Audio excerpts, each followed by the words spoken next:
On est toujours ensemble sur France 24. Bienvenue si vous nous rejoignez. On va plus loin dans un instant avec Patricia Lémonière. Bonjour Patricia. Et Bruno Daroud de la rédaction de France 24. Bonjour Bruno. Bonjour Raphaël. Et ensemble, vous évoquerez bien sûr l'actualité incontournable du jour. Donald Trump est au tribunal pénal de Manhattan en ce moment même. L'ancien président des États-Unis doit y être inculpé pour des fraudes comptables. Une somme qu'il aurait fait verser à une actrice pornographique afin qu'elle taise une liaison extra-conjugale. Une première pour un ex-chef de l'État américain. La Finlande, elle rejoint l'OTAN, 31e État au sein de l'Alliance, celui avec la plus longue frontière avec la Russie. Moscou qui dénonce une atteinte à sa sécurité et promet des contre-mesures. C'est tout de suite, on va plus loin.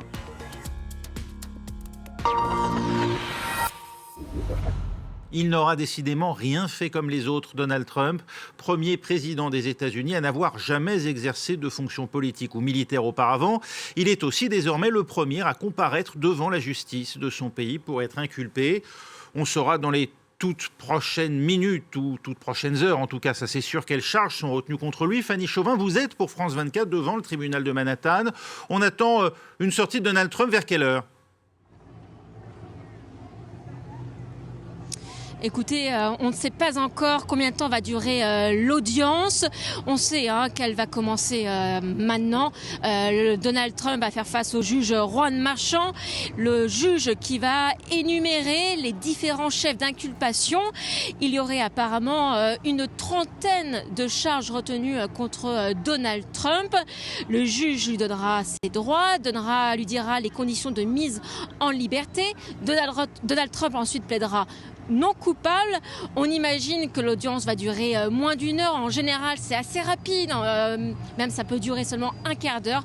Mais voilà, on va voir. C'est un dossier tellement exceptionnel, extraordinaire qu'on ne sait pas combien de temps ça va durer. Donald Trump, ensuite, n'est pas attendu devant le tribunal pour une conférence de presse. Alors qu'ici, il y a des centaines de personnes, des curieux, des badauds, des journalistes, des centaines de journalistes, ainsi que des pro- et anti-Trump, des manifestants. Donald Trump devrait rapidement quitter le tribunal après cette audience, direction la Floride, où il est attendu ce soir pour une conférence de presse pour s'adresser à ses fidèles. Ouais, le procureur, lui, devrait aussi prendre la parole devant la presse. Il devrait donc présenter ces fameux chefs d'inculpation. Il est question d'une trentaine, d'après la presse américaine. Effectivement, les sources diffèrent un petit peu. Il y a entre 20 et 30 chefs d'inculpation selon les médias américains. Quand les charges seront dévoilées, on pourra connaître exactement ce qu'encourt Donald Trump. Le procureur est attendu devant la presse, devant le tribunal à la suite de cette audience. Vous l'entendez peut-être en ce moment, il y a un peu plus de tension, alors que c'était assez calme jusqu'à maintenant.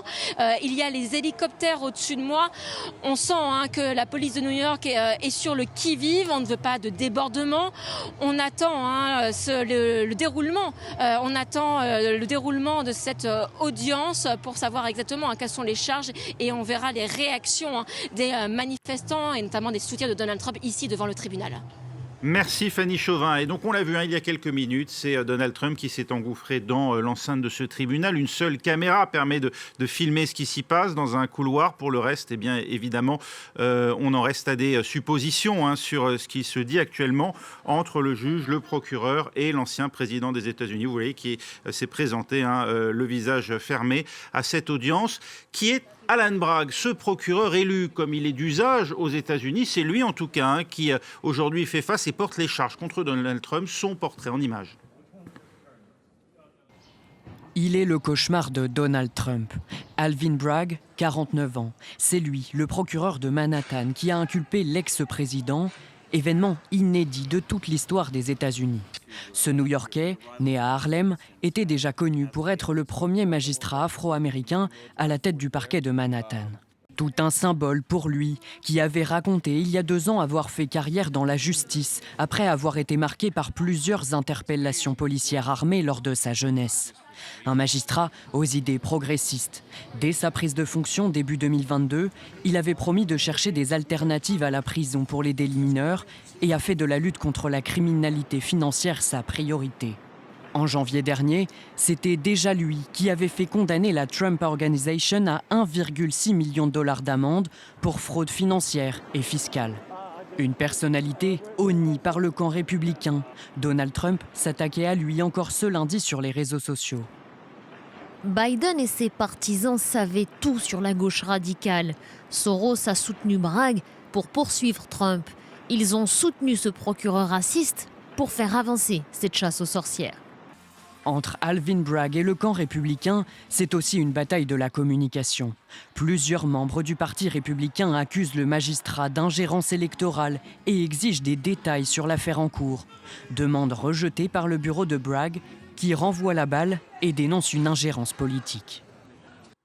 Et sur son réseau social, Truth Social, Donald Trump a encore dénoncé dans la matinée, je cite, un tribunal bidon et un juge très partisans. Les démocrates radicaux de gauche ont criminalisé le système judiciaire. Ce n'est pas ce que l'Amérique est censée être. Voilà ce que scande l'ancien président américain.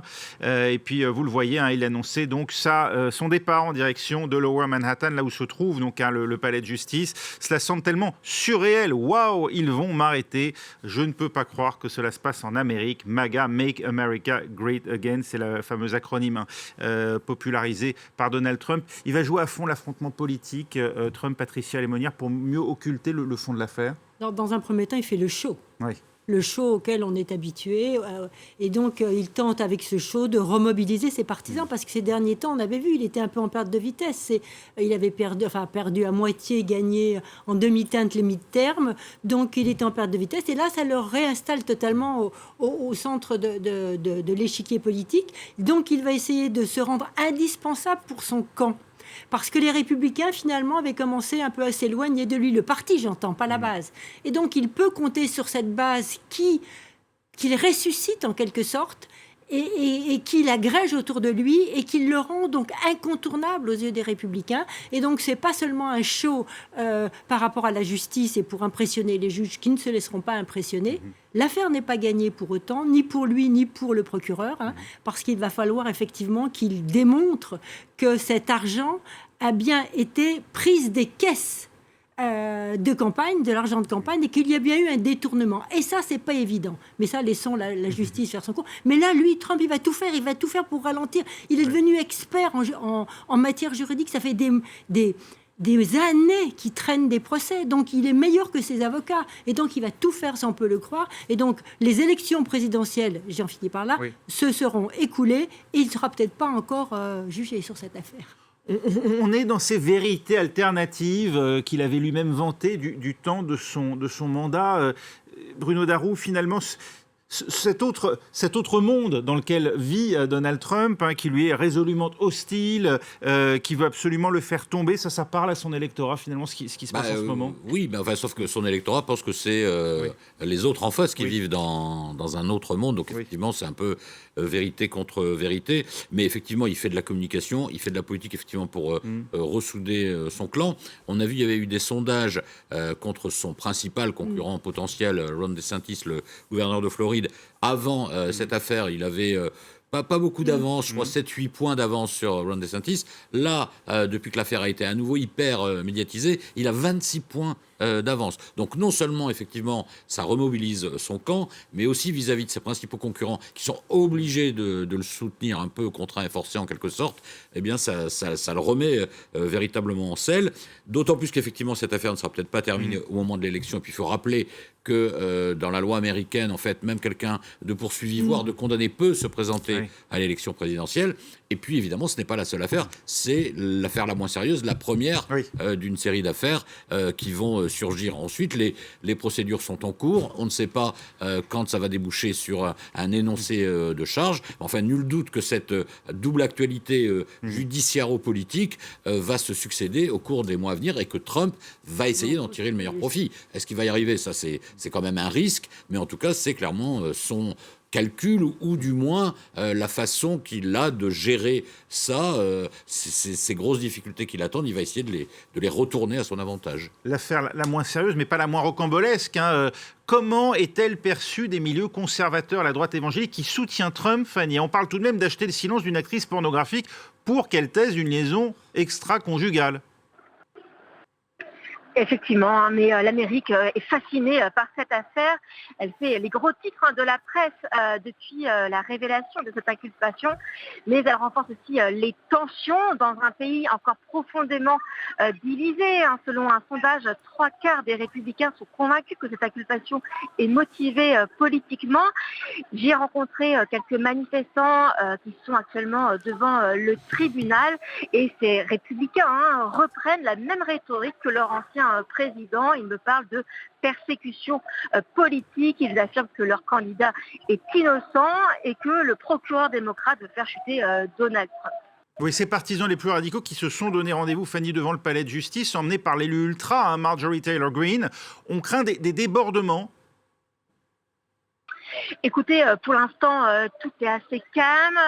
Ce matin, les policiers ont mis en place les barrières. Les pros et anti sont séparés par des barrières il y a peut-être 3 mètres d'écart entre les deux camps.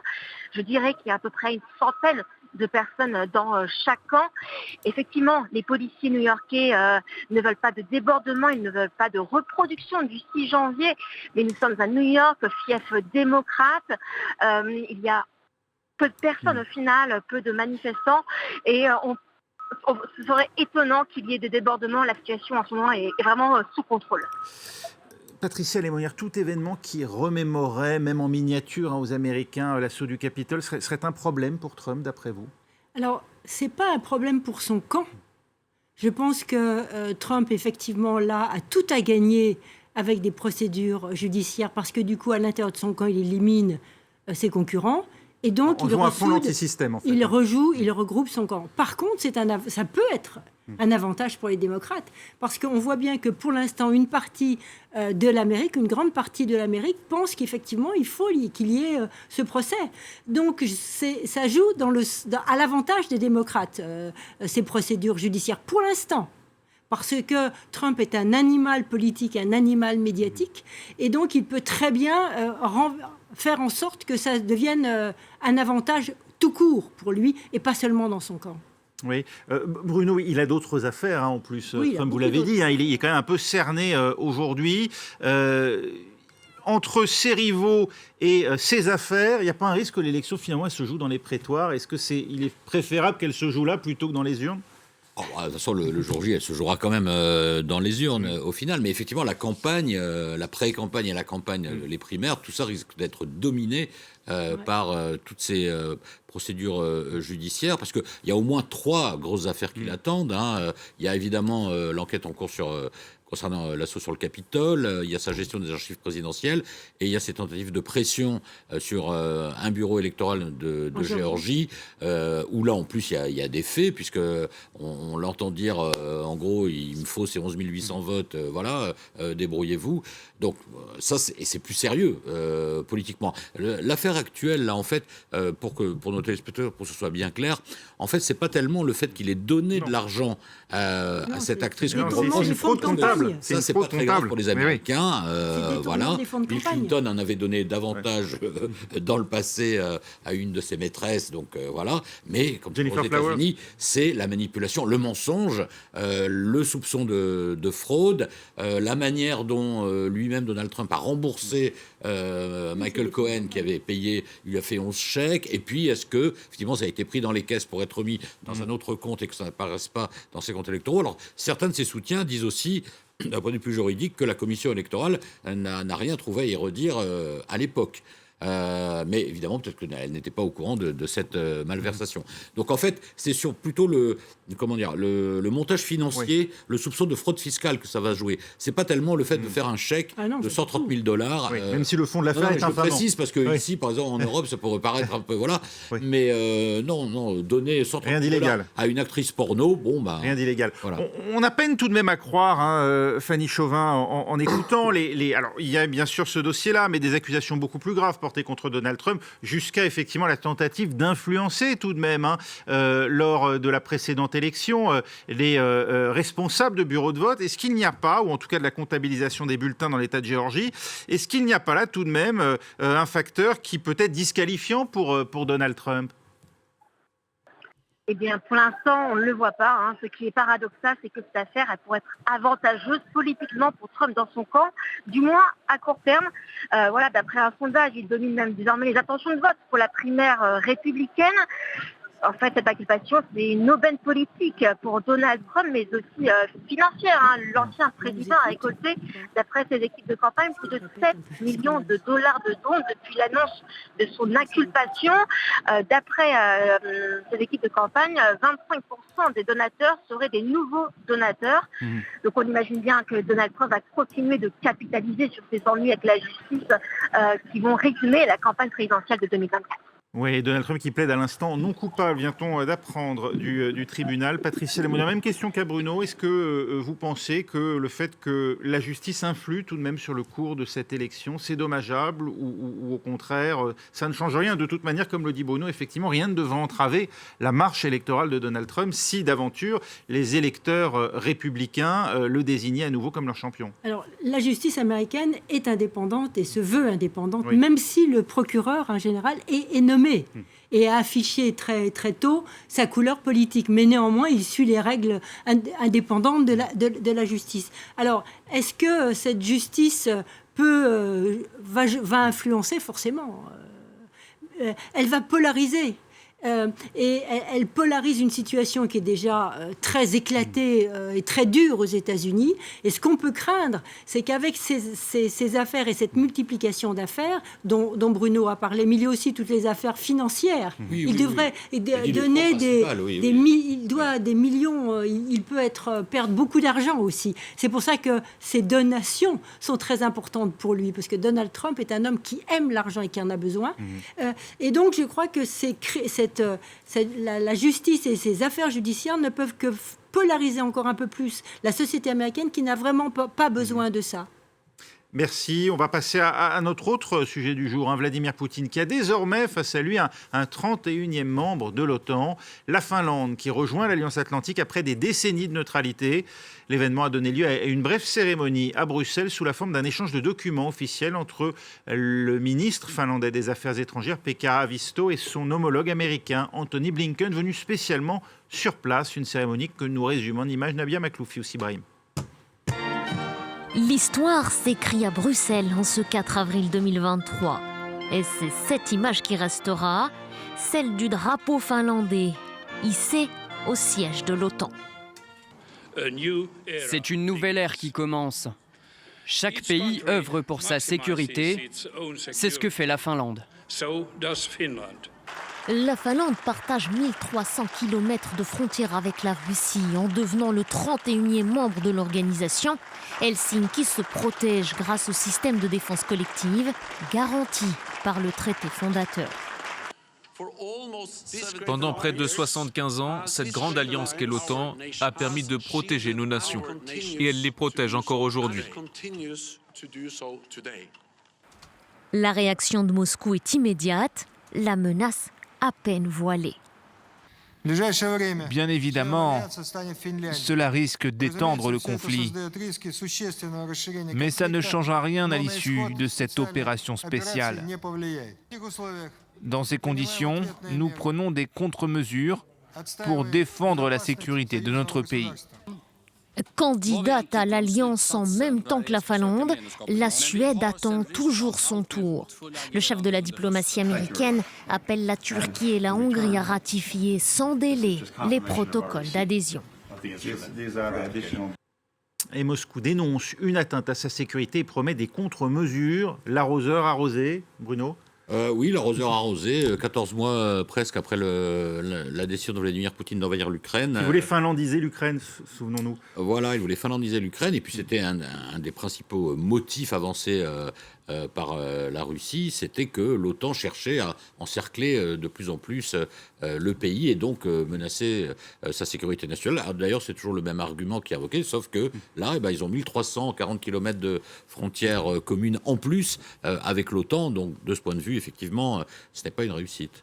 Patricia Lémonière, c'est un échec, ça consacre l'échec de la Russie, ou bien au contraire, c'est... Sur ce domaine-là, enfin bon. Oui, ou c'est porteur de nuages aussi pour l'Europe. Alors en tout cas, c'est un revers stratégique pour Vladimir Poutine, ça on ne peut pas le dire, parce que toute sa stratégie, c'était effectivement de dire qu'effectivement l'OTAN était menaçante, et que voilà. Et là, en l'occurrence, c'est parce que la Russie s'est fait menaçante que la Finlande, les Finlandais à 70% ont demandé cette adhésion. Et on le voit bien, la Russie n'est pas très clair sur cette histoire. Vladimir Poutine, souvenez-vous, il y a un certain temps, s'ils veulent adhérer, ils n'ont qu'à adhérer. Vous voyez, genre, grand seigneur. Il n'y a pas si longtemps, il disait ça. Donc, il est un peu gêné par cette... Il ne veut pas en fait... Tous les mille blogueurs, enfin, les blogueurs militaires en Russie n'en parlent pas beaucoup.